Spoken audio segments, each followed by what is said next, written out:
姐姐你叫咩名啊？蘇安啦，你今年幾多歲啊？今年你幾多歲？我好啊好啊。 49歲。你係咪照顧老人家啊？之前有啊有啊。老人家係咪唔健康㗎？係啊，佢哋用嗰個袋有陀嗰啲。排泄屎尿嗰啲啊？係啊係啊。咁佢咪唔食得嘢㗎？係啊，全部都係自己搞啊。全部自己搞。係啊，你幫佢沖涼。係啊，幫沖涼啦，仲有咧？幫佢餵食啦。仲有咧？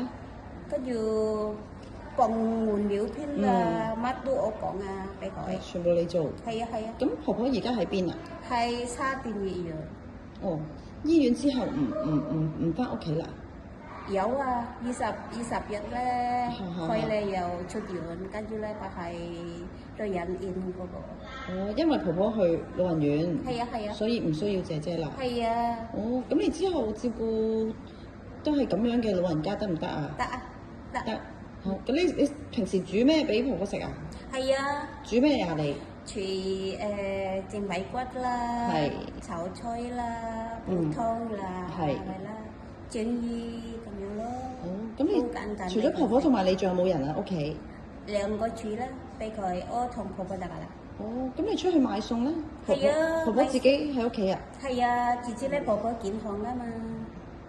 婆婆健康，跟住咧，如果我買餸咧，我個老闆係婆婆用嗰個 CCTV 咁樣咯。哦，即係佢喺 CCTV 睇住婆婆，你就出去買餸。係啊。哦，好啊。你怕唔怕貓狗㗎？係啊，OK啦。你怕唔怕貓狗啊？怕啦。唔係啊，貓貓狗狗啊。